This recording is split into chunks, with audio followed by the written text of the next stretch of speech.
నమస్తే, welcome to Suman TV. నేను మీ విష్ణు. ప్రస్తుతం మనతో పాటు certified investment advisor Edara Ramakrishna గారు ఉన్నారు. వారితో మాట్లాడదాం. నమస్తే ఈదర్ రామకృష్ణ గారు. నమస్తే అండి సార్. యాజ్ యూజువల్గా మన ప్రీవియస్ వీడియోస్లో నుంచి కొంతమంది ప్రేక్షకులు ఒక టాపిక్ గురించి ఫ్రీక్వెంట్గా అడుగుతున్నారు. ఈ టాపిక్ గురించి ఈదర్ రామకృష్ణ గారితో మాకు డౌట్స్ క్లారిఫై చేయగలరని చాలామంది అడుగుతున్నారు. స్టాప్ లాస్ అనే టాపిక్ గురించి. అసలు స్టాప్ లాస్ అనేది ఎలా ప్లేస్ చేయాలి, ఈ స్టాప్ లాస్లో ఎన్ని రకాలు ఉన్నాయి, సో ఈ స్టాప్ లాస్ అనే టాపిక్ గురించి మా ప్రేక్షకులకు డీటెయిల్గా తెలియజేయగలరు. ఓకే అండి. ముందుగా స్టాప్ లాస్ అంటే ఏంటి, లేకపోతే స్టాప్ లాస్ ఆర్డర్ అంటే ఏంటి అనేది మనం అసలు కొత్తగా వచ్చిన ఇన్వెస్టర్స్ కూడా అర్థమయ్యేలాగా ముందు ఒకసారి డిస్కస్ చేద్దాము. ముఖ్యంగా స్టాప్ లాస్ అంటే ఇంట్రాడే ట్రేడింగ్ చేసేవాళ్ళు కానీ, పొజిషనల్ ట్రేడింగ్ చేసేవాళ్ళు కానీ వాళ్ళు ఎంతవరకు నష్టాన్ని భరించగలరు అంటే రిస్క్ రివార్డ్ రేషియో. అంటే నాకు రూపాయి లాభం వస్తే రూపాయి నష్టమే భరించగలను, లేకపోతే 10 రూపాయల లాభం వస్తే 5 రూపాయల నష్టాన్ని భరించగలను అని ఇలా ఒక డెసిషన్ తీసుకుంటారండి. అంటే వాళ్ళ స్ట్రాటజీలో భాగంగా స్టాప్ లాస్ ఆర్డర్ పెట్టుకుంటారు. అంటే ఫర్ ఎగ్జాంపుల్ ఒక ఇన్వెస్టరు 155 రూపాయల్లో, ఒక ట్రేడరు 155 రూపాయల్లో ట్రేడ్ తీసుకున్నాడు, బై చేశాడు. సో అతను స్టాప్ లాస్ అతను మ్యాక్సిమం 3% అనుకోండి. సో ఫర్ ఎగ్జాంపుల్ 3% అయితే 150 రూపాయల 50 పైసలో, లేకపోతే 149.50 పైసలో అప్రాక్సిమేట్గా ఆ ప్రైసెస్ వరకు వస్తే నేను నష్టాన్ని భరిస్తాను, అంతకంటే ఎక్కువ నష్టాన్ని నేను తీసుకొని ఈ రోజు వరకు అని చెప్పేసి నిర్ణయించుకొని తను ఒక స్టాప్ లాస్ పెట్టుకుంటాను. దీంట్లో రకాలంటే టైట్ స్టాప్ లాస్ అంటుంటారు. మామూలుగా జనరల్గా అడ్వైస్ చేసినప్పుడు టైట్ స్టాప్ లాస్ పెట్టుకోండి అంటారు. అంటే కొంచెం రిస్కీ ఉంది, ఎక్కువ దూరం పెట్టుకున్న ఉపయోగం లేదనే సందర్భాల్లో స్టాప్ లాస్ని చాలా దగ్గరగా పెడతారు. అంటే 155 రూపాయలు ఎక్కువని 154, 153.5 అట్లా కేవలం రూపాయిన్నర అంటే 1%కే స్టాప్ లాస్ పెట్టుకొని ట్రేడ్ చేసుకుంటారు. కొంతమంది ఇంకా స్కాల్పర్స్ ఉంటారు. అంటే తక్కువ అమౌంట్, అంటే వాళ్ళ ప్రాఫిట్ టార్గెటే 50 పైసలు ఉంటుంది. వాళ్ళ స్టాప్ లాస్ కేవలం 20 పైసలు 15 పైసలు మాత్రమే స్టాప్ లాస్ పెట్టుకొని వాళ్ళు ట్రేడ్ చేస్తుంటారు. అట్లాగే వైడ్ స్టాప్ లాస్ ఉంటుంది. అంటే చిన్న స్టాప్ లాస్లు కొట్టేసి స్టాక్ మళ్ళీ పైకి వెళ్ళే అవకాశం ఉంటుంది. అట్లాంటి సందర్భంలో కొంచెం దూరంగా స్టాప్ లాస్ పెట్టుకోమని అడ్వైస్ చేస్తూ ఉంటారు అనలిస్టులు.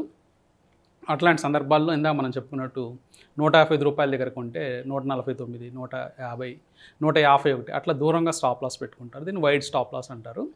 ఇట్లాగే 155 రూపాయల దగ్గర కొన్న తర్వాత మన ప్రాఫిట్ పెరుగుతూ ఉందనుకోండి. ఫర్ ఎగ్జాంపుల్ స్టాక్ 160, 165 అలా వెళ్తూ ఉన్నప్పుడు స్టాప్ లాస్ని ట్రైల్ చేస్తుంటారు. అంటే కొంచెం ప్రాఫిట్ని లాక్ చేయడం, లేకపోతే కాస్ట్కి ట్రేడ్ని లాక్ చేయడం అలా చేస్తూ ఉంటారు. వాళ్ళు ఏం చేస్తారంటే 155 కొన్ని 162 రాగానే 155కి స్టాప్ లాస్ పెట్టుకుంటారు. అంటే వాళ్ళకి ఇంకా నష్టభయం లేదు, కొన్న ప్రైస్ దగ్గరే స్టాప్ లాస్ పెట్టుకున్నారు కాబట్టి ఇంకా పైన వచ్చేదంతా వాళ్ళకి ప్రాఫిట్ కింద ఉంటుంది. అది 162 రూపాయల నుంచి ఫర్ ఎగ్జాంపుల్ 169కి వెళ్తే ఒక 7 రూపాయలు పైకి జరుపుకొని 8 రూపాయలు పైకి జరుపుకొని 163, 164 అలా పెట్టుకుంటూ ఉంటారు. సో దీంట్లో స్టాప్ లాస్ని పైకి జరుపుకుంటూ వెళ్ళే విధానాన్ని ట్రైలింగ్ స్టాప్ లాస్ అంటారండి. సో ఈ రకరకాలుగా వాళ్ళ స్ట్రాటజీ ప్రకారం ఇది డిజైన్ చేసుకుంటారు, ప్లాన్ చేసుకుంటారు. సో మార్కెట్లో రియల్గా ఆర్డర్ పెట్టేటప్పుడు 2 రకాల స్టాప్ లాస్ ఆర్డర్స్ ఉంటాయి. ఒకటి స్టాప్ లాస్ లిమిట్ ఆర్డర్ అని, అలాగే స్టాప్ లాస్ మార్కెట్ ఆర్డర్ అని ఉంటాయి. అవి లాస్ట్ వీడియోలో మనం డిస్కస్ చేసాం. అంటే ఈ ఫ్రీక్ ట్రేడింగ్ అనే వీడియోలో మనం మీరు చూసినట్లయితే వాటి గురించి మనం డీటెయిల్గా డిస్కస్ చేసాం. ఇవి బేసిక్గా ఉన్న స్టాప్ లాస్ రకాలు. అయితే ఈ స్టాప్ లాస్కి సంబంధించి ఒక స్ట్రాటజీ కూడా నేను విన్నాను. స్టాప్ లాస్ హంటింగ్ అనే ఒక స్ట్రాటజీ కూడా ఉందంటారు కదా, ఏంటి అసలు దాని గురించి క్లియర్గా ఎక్స్ప్లెయిన్ చేయగలరు? స్టాప్ లాస్ హంటింగ్ అంటే రిటైలర్ ఇన్వెస్టర్కి సంబంధం. అంటే రిటైలర్ ఇన్వెస్టర్ దాంట్లో బాధితుడు అండి. యాక్చువల్గా రిటైల్ ఇన్వెస్టర్ దాంట్లో బాధితుడు. అసలు యాక్చువల్గా స్టాప్ లాస్ హంట్ చేసేది పెద్ద ఆపరేటర్సు, అలాగే ఇన్స్టిట్యూషన్స్, పెద్ద ఎఫ్ఐఎస్, వీళ్ళందరూ స్టాప్ లాస్ హంట్ చేస్తారు.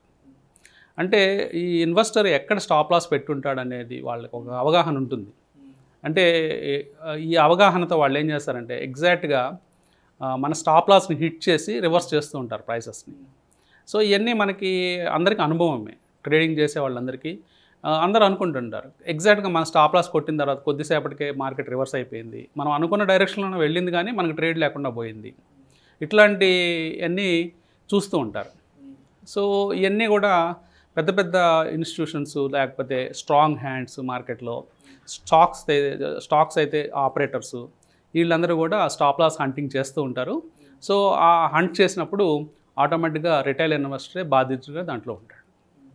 అయితే అంటే ఇన్స్టిట్యూషన్స్కి ఎటువంటి ప్రయోజనం చేకూరుతుందంటారు దీనివల్ల?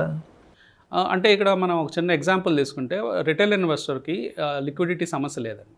అంటే ఫర్ ఎగ్జాంపుల్ నేను ఒక 500 షేర్లు కొనుక్కోవాలి, లేకపోతే ఒక 1000 షేర్లు కొనుక్కోవాలంటే నాకు మార్కెట్లో పెద్ద ఇబ్బంది లేదు. నేను వెంటనే వెళ్ళి ఒక క్లిక్ ఆఫ్ ద బటన్లో నేను 500 షేర్లు కొనుక్కోగలుగుతాను.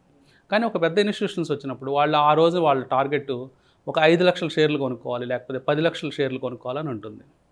సో వాళ్ళు స్ట్రైట్ ఫార్వర్డ్గా వచ్చి 10 లక్షల షేర్లు కనుక కొనుక్కుంటే ప్రైస్ ఎక్కడికో వెళ్ళిపోతుంది. ఆల్మోస్ట్ మనకి క్యాష్ మార్కెట్లో 20% సర్క్యూట్ ఉంటే 20% సర్క్యూట్ హిట్ అయిపోయినా కానీ వాళ్ళకి 5 లక్షలు, వాళ్ళకి కావాల్సిన 10 లక్షల షేర్లు దొరకవు. సో అందుకని ఇక్కడ చిన్న గ్యాంబుల్ చేస్తారు. ఓకే, అంటే ఏం చేస్తారంటే ప్రైసెస్ని ఇంటెన్షనల్గా కిందకి పుష్ చేస్తారు. కావాలనే పుష్ చేసి ప్రైసెస్ కిందకి వెళ్ళిపోయినప్పుడు ఆ స్టాప్ లాసెస్ ట్రిగర్ అయినప్పుడు వచ్చే వాల్యూమ్ అంతా వాళ్ళు క్యాప్చర్ చేస్తారు. అంటే బిగ్ ప్లేయర్స్ చేతుల్లోనే ఉంటుంది ఇదంతా బిగ్ ప్లేయర్స్ చేతుల్లోనే ఉంటుంది. వాళ్ళకి కావాలి, ఎందుకంటే ఇప్పుడు స్టాక్ని ఒక 2% కిందకి పుష్ చేశారు అనుకోండి, మన స్టాప్స్ అన్నీ హిట్ అయిపోతాయి. మన స్టాప్స్ హిట్ అయినప్పుడు ఆటోమేటిక్గా ఆ వాల్యూమ్ అంతా వాళ్ళకి వస్తుంది. అదీగాక ఒక లిక్విడిటీ ఎలా పెరుగుతుందంటే మార్కెట్లో ఒక స్టాక్లో ఎప్పుడైతే స్టాక్ 2% కిందకి పడిపోయిందో ఆటోమేటిక్గా ఆ గ్రాఫ్లో చూసినప్పుడు ఆ స్టాక్ ఫ్రీగా పడిపోతున్నట్టు కనిపిస్తుంది. ఆ టైంలో 2% కింద పడిపోతున్నప్పుడు గ్రాఫ్స్ ఏ టైం ఫ్రేమ్ పెట్టుకున్నా, 1 మినిట్ పెట్టుకున్నా, 3 మినిట్స్ పెట్టుకున్నా, 15 మినిట్స్ పెట్టుకున్నా కానీ ఈజీగా పడిపోయింది 2%. అన్ని లెవెల్స్ బ్రేక్ అయిపోయినాయి. సో ఇక్కడ మనం షార్ట్ చేయొచ్చని కొత్త ట్రేడర్స్ వచ్చి ఆటోమేటిక్గా ఆ పాయింట్లో షార్ట్ చేస్తుంటారు. వాళ్ళు చేసే షార్ట్స్ కూడా వీళ్ళు అది బయింగ్ సైడ్ క్యాప్చర్ చేసుకుని వెళ్ళిపోతారు. సో ముందుగా మనం స్టాప్ లాస్లు పెట్టుకున్న ట్రేడర్స్ దగ్గర నుంచి వచ్చే క్వాంటిటీస్, అట్లాగే ఫ్రెష్గా వచ్చి లిక్విడిటీ కోసం ఎవరైతే అమ్ముతారో ఆ వచ్చిన వాల్యూమ్స్ని కూడా మొత్తం క్యాప్చర్ చేస్తారు. ఈ ప్రాసెస్లో స్టాక్ ఫ్లక్చువేట్ అవ్వడం బాగా ఎక్కువ అవుతుంది. ఈ ఫ్లక్చువేట్ అవ్వటం వల్ల ఇంకా ఎక్కువ మంది ఇంట్రాడే ట్రేడర్స్ ఆ పర్టికులర్ కౌంటర్లోకి వచ్చే అవకాశం ఉంది. అట్లాగే ఇంకా స్కాల్పింగ్ చేసే బ్యాచ్లు, అంటే స్కాల్ప్ అంటే కేవలం కొద్ది రూపాయలు పట్టుకునే ట్రేడింగ్లో రూపాయిని క్యాప్చర్ చేసేవాళ్ళు, వీళ్ళందరూ స్కాల్పర్స్ అందరూ వస్తారు. ఎప్పుడైతే అందరూ వస్తారో వాళ్ళకి కావాల్సినంత లిక్విడిటీ పెరుగుతుంది ఆ పర్టికులర్ కౌంట్లో. ఈ స్ట్రాంగ్ హ్యాండ్స్ కానీ బిగ్ హ్యాండ్స్, బిగ్ ప్లేయర్స్ వీళ్ళందరూ కూడా ఆ వాల్యూమ్ని అంతా క్యాప్చర్ చేసేసుకొని వాళ్ళు బయింగ్ వాళ్ళు ఫిల్ చేసుకుంటూ వెళ్ళిపోతారు. సో అంటే ఓవరాల్గా చెప్పాలంటే ఇంట్రాడే చేసే వాళ్ళకి దీనివల్ల పెద్ద ఇబ్బంది అయితే అంటే ఇబ్బందేనండి. అంటే వాళ్ళ అనుభవంలోకి వస్తుంది. ఇంట్రాడే చేసే వాళ్ళందరికీ దాదాపుగా స్టాప్స్తో ప్రతిరోజు తలకాయ నొప్పే, ప్రతిరోజు స్టాప్స్ కొడుతూనే ఉంటాయి. స్టాప్ లాస్ ఎక్కడ పెట్టినా అది వచ్చి హిట్ అవుతూ ఉంటుంది. సో ఇంట్రాడే వాళ్ళకి తప్పనిసరిగా పెద్ద ఇబ్బంది అని చెప్పుకోవాలి. కానీ దీన్ని తప్పించుకోవాలి, ఎలా తప్పించుకోవాలి, అసలు ఎందుకు స్టాప్ లాస్ ఎక్కడ ఏ లెవెల్స్లో కొడుతుంది అనేది కూడా మనం డిస్కస్ చేయాలి. ఓకే, అంటే ఇప్పుడు మీరు చెప్తున్నట్టు ఇటువంటి ఇబ్బందుల నుంచి రిటైల్ ఇన్వెస్టర్స్ అనేవాళ్ళు సేఫ్ జోన్లోకి రావాలి, ఆ ఇబ్బందుల్లోంచి తప్పించుకొని బయటకు రావాలంటే మరి వాళ్ళు ఎటువంటి ప్రత్యామ్నాయాల కోసం అన్వేషించాలంటారు? అంటే సేఫ్ జోన్లోకి రావాలంటే అదేవిధంగా ఎక్కువగా ఏ లెవెల్స్లో ఇటువంటి ఇబ్బంది జరుగుతుందంటారు? ఏ లెవెల్స్లో ఎక్కువగా ఇబ్బంది జరుగుతుందంటే ఇది అందరికీ తెలిసిన పాయింట్స్ ఉంటాయండి కొన్ని. అంటే మన హైడ్ చేయలేని పొజిషన్స్ ఉంటాయి. అంటే అది అందరికీ తెలిసిపోయిన ఓపెన్ సీక్రెట్స్ అనమాట.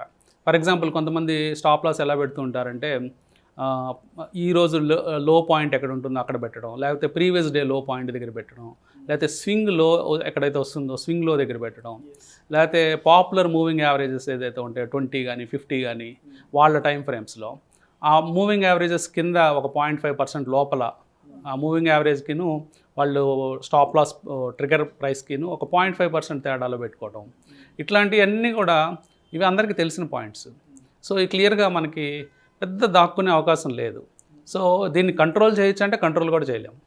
టోటల్గా అంటే టోటల్గా ఆ ప్లేసెస్ అన్నీ తెలిసిన ప్లేసెసే కాబట్టి, ఓపెన్ సీక్రెట్సే కాబట్టి డెఫినెట్గా అక్కడ ఒక ప్రయత్నం చేస్తారు ఆ పాయింట్స్ అన్నింటిని హిట్ చేయడానికి ప్రయత్నం చేసినప్పుడు ఆటోమేటిక్గా ఎవరైతే స్టాప్ లాస్లు పెడతారో వాళ్ళందరికీ ఆ స్టాప్ లాస్లు ట్రిగర్ అయిపోతాయి. సో మీరు అంతకుముందు అడిగినట్లుగా ఈ మార్గాలు ఏమున్నాయి, ప్రత్యామ్నాయ మార్గాలు సేఫ్ జోన్లో రావడానికి కానీ మనం తప్పించుకోవడానికి ఏమైనా మార్గాలు ఉన్నాయని మనం ఆలోచిస్తే పెద్దగా మార్గాలు లేవండి. అంటే దీన్ని మనం ఏం కంట్రోల్ చేయలేము. ఇది నిత్యం జరుగుతూనే ఉంటుంది అన్ని మార్కెట్స్లో. ఇండియా మార్కెటే కాదు, యూఎస్ మార్కెట్ కాదు, ప్రపంచవ్యాప్తంగా అన్ని టాప్ స్టాక్ మార్కెట్స్లో జరిగే విధానమే. ఇది ఇల్లీగల్ అంటే ఇల్లీగల్ కాదు, ఇది ధర్మమా అంటే ఎథికల్ అంటే ఎథికల్ కూడా కాదు. అంటే ఎథికల్ కాదు, కానీ ప్రతి ఒక్కళ్ళు డబ్బు సంపాదించడానికి వచ్చారు కాబట్టి ఎవరి మార్గాలు వాళ్ళు అన్వేషించుకుంటూ ఉంటారు. స్ట్రాంగ్ హ్యాండ్స్ వాళ్ళకున్న మనీ పవర్తో వాళ్ళు అలా చేయగలుగుతారు. సో వీక్ హ్యాండ్స్ ఏం చేయాలి అంటే రిటైల్ ట్రేడర్స్ ఏం చేయాలి అని మనం ప్రత్యేకంగా చూస్తే మీ యొక్క స్ట్రాటజీ మీద ఫోకస్ ఎక్కువ పెట్టాలి. సో మీ స్ట్రాటజీలో ఇందాక మనం చెప్పుకున్నట్లు ఈజీగా లొకేట్ చేయగలిగే ప్లేసెస్ కాకుండా, అంటే ఆ ప్లేసెస్ని మీరు అసలు చూడాల్సిన అవసరమే లేదు. మీ స్ట్రాటజీలో రూల్ బేస్డ్ స్ట్రాటజీ అనుకోండి, ఫిక్స్డ్ పర్సంటేజెస్లో మీరు ట్రేడ్ చేసుకోవచ్చు, ఫిక్స్డ్ పర్సంటేజ్ స్టాప్ లాసెస్ మీరు పెట్టుకోవచ్చు. మీ ఫిక్స్డ్ పర్సంటేజెస్లో మీకు కనుక లాభాలు వస్తున్నట్లయితే, అంటే మీ బ్యాక్ టెస్ట్ రిపోర్ట్స్ కంటిన్యూస్గా రిగరస్గా చేసి ఈ లాభాలు వస్తున్నట్లయితే మీరు ఫిక్స్డ్ పర్సంటేజెస్ చేసుకొని మీ మోడల్ని రోబస్ట్గా మీరు ట్రేడ్ చేసుకుంటూ వెళ్ళిపోవచ్చు. అంటే మీకు సంబంధం లేదు డేలోనా లేకపోతే స్వింగ్లోనా లేకపోతే మూవింగ్ యావరేజ్ కింద ఉందా అనేది కాకుండా ఒక రిగరస్ అంటే బ్యాక్ టెస్ట్ చేసిన తర్వాత వచ్చిన మంచి మోడల్ని మీరు రిలీజియస్గా ప్రాక్టీస్ చేసినట్లయితే మీకు ఆటోమేటిక్గా లాభాలు వస్తాయి. దాంట్లో మనం back test model suppose 30% of the time stops కొడుతూ ఉన్నాయి అనుకోండి, సో మంచిదే. 30% ఆఫ్ ద టైం స్టాప్స్ కొడితే మిగతా 70% కొట్టనట్లే కదా. సో అది మన చేతిలో ఉంటుంది. సో ఇలా రూల్ బేస్డ్ ట్రేడర్స్ అందరూ కూడా వాళ్ళు అంటే ఒక బ్యాక్ టెస్ట్ మోడల్తో సక్సెస్ఫుల్ మోడల్ని ఒక ఫిక్స్డ్ పర్సంటేజ్ ఆఫ్ స్టాప్ లాస్తో వాళ్ళు ట్రేడ్ చేసుకుంటూ వెళ్ళిపోవాలి. సో డిస్క్రిషనరీ ట్రేడర్స్ ఎలా చేయాలి? డిస్క్రిషనరీ ట్రేడర్స్ ఎవరైతే ఉంటారో వాళ్ళందరూ కూడా ఇంకా ఎలాగో వాళ్ళు పూర్తిగా గ్రాఫ్స్ని వీటిని అనలైజ్ చేస్తారు కాబట్టి ఈ స్టాప్ లాస్ హంటింగ్ పాయింట్స్ని వాళ్ళు ఎంట్రీ పాయింట్స్గా మార్చుకోవాలి. హంటింగ్ పాయింట్స్ని ఎంట్రీ పాయింట్స్గా అంటే ఇదివరకు మనం ఒక ప్రైస్లో 150 రూపాయల దగ్గర ప్రైస్లో పెట్టి మనం 149, 148 ఇలా స్టాప్ లాస్లు పెట్టుకుంటే ఎలాగో ఆ పాయింట్కి వచ్చి కొట్టేస్తున్నారు కాబట్టి మన స్టాప్ లాస్ పాయింట్ని ఎంట్రీ పాయింట్గా మార్చుకొని, అంటే 149, 150 రూపాయలు మన ఎంట్రీగా మార్చుకొని 142, 141 అలా ప్రయత్నాలు చేయొచ్చు. దాంట్లో సక్సెస్ రేట్ ఎంత ఉందనేది కొంత బ్యాక్ టెస్ట్ చేసుకొని వాళ్ళు ఆ విధమైన స్ట్రాటజీస్ అప్లై చేసుకోవచ్చు. జనరల్గా స్టాప్ లాస్ హంటింగ్ అని మనది రెగ్యులర్గా గ్రాఫ్స్ని వాచ్ చేసే వాళ్ళు ఇంట్రాడే టైం ఫ్రేమ్స్లో వాళ్ళకి తెలిసిపోతూ ఉంటుంది, పర్టికులర్ పాయింట్స్ వచ్చి హిట్ అవుతూ ఉంటుంది మార్కెట్ అని. సో ఆ పాయింట్స్ని ముందే రికగ్నైజ్ చేసి హంటింగ్ పాయింట్స్నే వాళ్ళు ఎంట్రీ పాయింట్స్ కింద మార్చుకున్నట్లయితే వాళ్ళు కూడా సక్సెస్ఫుల్ ట్రేడర్స్గా మారే అవకాశం ఉంది. రైట్. అయితే అంటే ఇప్పటివరకు మీరు చెప్పినట్లు స్టాక్ మార్కెట్లో ఇంట్రాడేలో బాగా ఎక్స్పర్టైజ్ అయిన వాళ్ళకైతే మీరు చెప్పినట్లుగా కూడా వాళ్ళు ఇలాంటివన్నీ ఇనీషియల్ స్టేజ్లో ఐడెంటిఫై చేసి కొంత సేఫ్ జోన్లోకి వచ్చే అవకాశం ఉంది.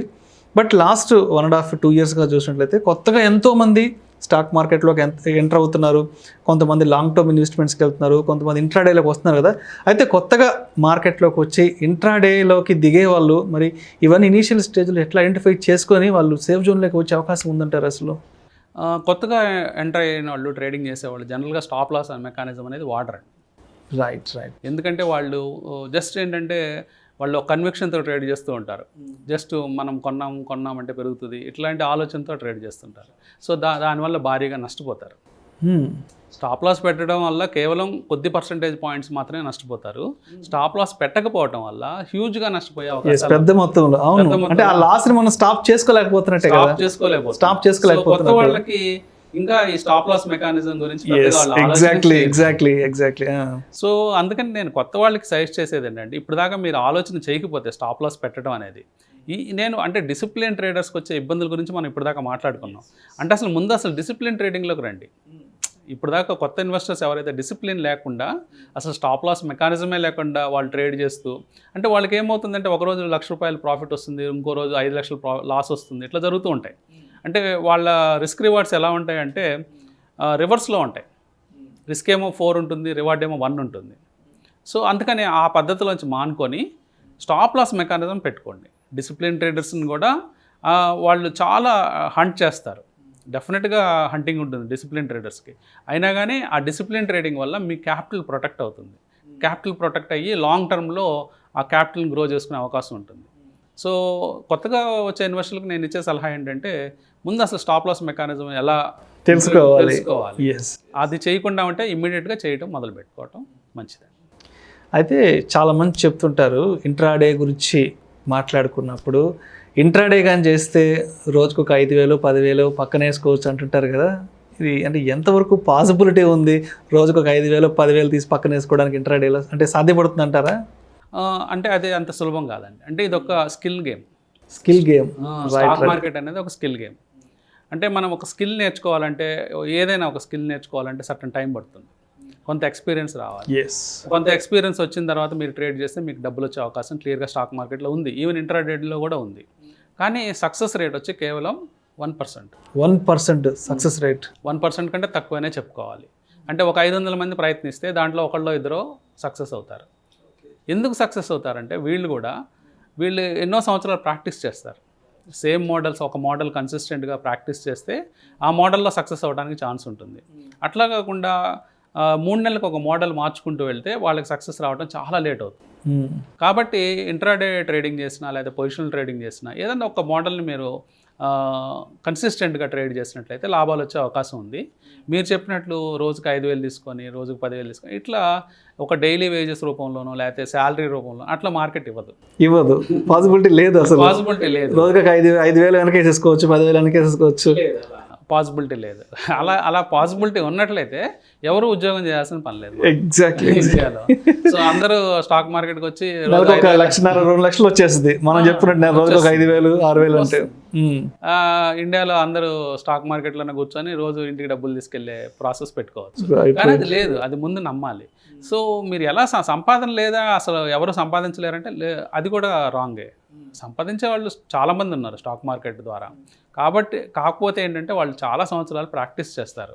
ఒకే సిస్టమ్ను ప్రాక్టీస్ చేసుకుంటూ దాంట్లో రాటు తేలి వాళ్ళు సంపాదన మొదలు పెడతారు. సో అలాంటి వాళ్ళ అడ్వైజులు కానీ అలాంటి వాళ్ళ గైడెన్స్ తీసుకున్నట్లయితే మీరు ఈజీగా డబ్బులు సంపాదించే అవకాశం ఉంటుంది. అంటే మీకు ఒక 5 సంవత్సరాలు ఒక స్కిల్ నేర్చుకోవడానికి 4-5 సంవత్సరాలు పట్టింది అనుకోండి, ఆ టైము ఒక రైట్ గైడెన్స్ ద్వారా 1 సంవత్సరానికి తగ్గిపోతుంది. సో ఈదర్ రామకృష్ణ గారు, సో ఓవరాల్గా ఈ స్టాప్ లాస్ హంటింగ్ అనే ఈ కాన్సెప్ట్కి సంబంధించి ఆల్రెడీ మార్కెట్లో ఉన్న డిసిప్లిన్ ట్రేడర్స్కి ఎటువంటి సలహాలు సూచనలు ఇస్తారు? అదేవిధంగా మార్కెట్లోకి కొత్తగా రాబోతున్న ఇన్వెస్టర్స్ కానీ ట్రేడర్స్ కానీ సో వాళ్ళకి ఎటువంటి సలహాలు ఇస్తారు ఈ స్టాప్ లాస్ హంటింగ్కి సంబంధించి? అంటే మనం క్లుప్తంగా చెప్పుకోవాలంటే అసలు కొత్తగా వచ్చిన వాళ్ళు ఇప్పటిదాకా స్టాప్ లాస్ అనేది తెలియకుండా, అంటే తెలిసినా కానీ వాడకుండా ఉండేవాళ్ళు అది వాడటం నేర్చుకోమని చెప్తాను. దాన్ని ప్రాక్టీస్లో పెట్టమని చెప్తాను. స్టాప్ లాసెస్ పెట్టడం, స్టాప్ లాసెస్ హిట్ అయిన తర్వాత హిట్ కాకుండా వచ్చిన లాభాలు అనుకునే విధంగా ఓవరాల్గా 10 ట్రేడ్స్ చేశారనుకోండి, ఒక 4 ట్రేడ్స్ 3 ట్రేడ్స్ స్టాప్ లాస్లు కొట్టినా మనకు పెద్ద ప్రమాదం లేదు. ఒక 5-6 ట్రేడ్ల నుంచి 7 ట్రేడ్ల దాకా స్టాప్ లాస్ కొట్టకపోతే దానివల్ల వచ్చే లాభాలు ఈ వచ్చిన నష్టాల కంటే ఎక్కువగా ఉంటాయి. కాబట్టి అది ప్రాక్టీస్ చేయమంటాను. అంటే ఇప్పటిదాకా ఇంప్లిమెంట్ చేయకపోతే స్టాప్ లాస్ మెకానిజాన్ని ఇంప్లిమెంట్ చేయమని చెప్తాను. ఆల్రెడీ ఇంప్లిమెంట్ చేస్తున్న డిసిప్లిన్ ట్రేడర్స్ ఎవరైతే ఉంటారో అప్పుడప్పుడు వెక్స్ అయిపోతూ ఉంటారు. ఏంటి ప్రతిసారి మన స్టాప్ లాస్ కొడుతుంది, అసలు పెట్టకుండా ఉంటే కొట్టలేదు కదా అనే ఆలోచన కూడా వస్తుంది. దాని ద్వారా మానేద్దామా, స్టాప్ లాస్ మెకానిజం తీసేసి డిస్క్రిషనరీగా పొజిషన్స్ పెట్టి ఊరిని చూస్తూ ఎప్పుడొకప్పుడు మనకు మనసు తోచినప్పుడు ప్రాఫిట్ బుక్ చేద్దాం అనుకుంటూ ఉంటారు. కానీ కొన్నిసార్లు ఇది నాన్న పులి కథ లాంటిది అనమాట. అంటే పులి ఎప్పుడు వస్తుందో తెలియదు, కానీ ప్రతిసారి మనం అలర్ట్గా ఉండాలి. రైట్. కాబట్టి డిసిప్లిన్ ట్రేడర్స్ కూడా 4 సార్లు పుల్ రాలేదు కాబట్టి పెట్టడం అనవసరం అని చెప్పి వెళ్లకుండా ఉంటే 5వసారి డెఫినెట్గా పుల్ వస్తుంది. పులి రావడం అంటే ఏంటంటే మీ స్టాప్ లాస్ హిట్ అయిపోయిన తర్వాత కూడా మార్కెట్ అదే డైరెక్షన్లో దూసుకెళ్ళిపోతుంది. అప్పుడు మీ లాస్ అపరిమితంగా పెరిగిపోతుంది. అందువల్ల తప్పనిసరిగా డిసిప్లిన్ ట్రేడర్స్ ఈ ఆలోచన మానుకొని ఒక సిస్టమేటిక్గా ఒక బ్యాక్ టెస్టెడ్ మోడల్తో ఒక ప్రూవ్డ్ స్ట్రాటజీతో మీ స్టాప్ లాస్ మెకానిజంని కంటిన్యూస్ చేయమని చెప్తాను. Thank you so much either Ramakrishna గారు. మా ప్రేక్షకులు ఎప్పటి నుంచో అడుగుతున్న ఈ స్టాప్ లాస్ హంటింగ్ అనే టాపిక్ గురించి ప్రేక్షకులకు క్లియర్గా డీటెయిల్గా మీరు నాలెడ్జ్ షేర్ చేశారు. Thank you so much sir. Thank you Vishnu గారు, అలాగే సుమన్ టీవీ ప్రేక్షకులు.